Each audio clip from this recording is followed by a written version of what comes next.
Religion in Schools by Claire Abel. My research question is, should there be a separation between school and religion, or should schools learn to work it all out? History of religion in schools. The U.S. Supreme Court has protected students' individual abilities to pray, wear religious dress, and express their religious beliefs while in school.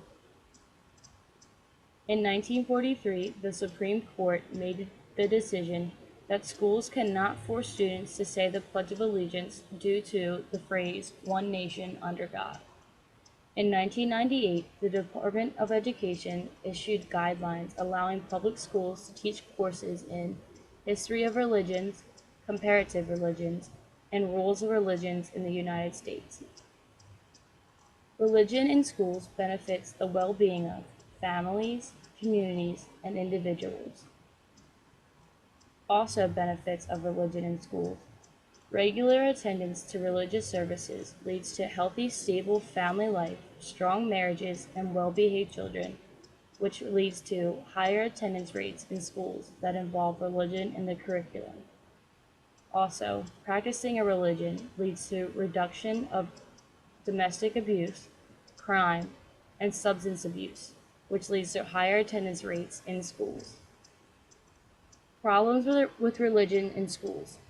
Public schools are funded and run by the government, and that breaks the law of separation between church and state. But the First Amendment protects the rights of every American. It defines the freedoms of religion, speech, and press. Solutions to religion in schools. Accommodate other religions and their traditions. It is a Muslim tradition to pray 5 times a day. Teachers should allow students to leave class for prayer breaks. Also, Jehovah's Witnesses do not celebrate birthdays. Teachers should respect their beliefs, although they may not correspond with other students in the classroom.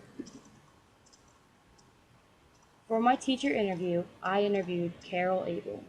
My first question to her is, do you think there are any benefits from having religion in schools? If so, what are they? She answered, being a practicing Catholic, the question of religion being taught in schools is easy. There are many benefits to having religion in schools. People are physical beings, mental beings, and spiritual beings. All of these components need to be developed and nurtured. Teaching children that there is a higher power teaches them compassion and kindness. The second question I asked her, do you think having religion in schools creates any problems? Religion in schools shouldn't cause a problem because it is a choice made by the parents for their children. Religious discussions give the opportunity for children to question, debate, and seek further information about the specific religion being taught, as well as the comparison and exploration of other religions.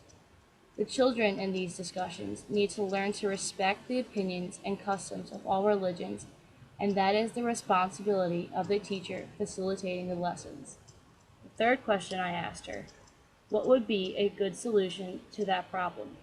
She answered, I do not see any conflict to religion in schools. Even in the public school system, groups of students with like beliefs can come together for the purpose of discussion, prayer, and lessons. I experienced that in the public high school that I attended. The fourth and final question I asked her, are there any major differences between teaching in a Catholic school and a public school? She answered, the differences between teaching in a Catholic school and a public school are many, especially when planning lessons for holidays. All discussions are to be secular. No reference to any religious customs, figures, traditions, or meanings can be referenced at all. The lessons of good citizenship, kindness, and acceptance are strictly on a social level, never referencing our responsibility to a higher power. This has been the hardest transition for me as I came from teaching for 15 years in a Catholic school and have moved to a public, non-religious setting. My opinion on the topic of religion in schools is simply to respect the individual and their beliefs. Schools should be willing to make some accommodations. For example, A hijab, a Muslim headdress, is to be worn by female practicing Muslims. Also, kosher food should be offered in schools' cafeterias for Jewish members.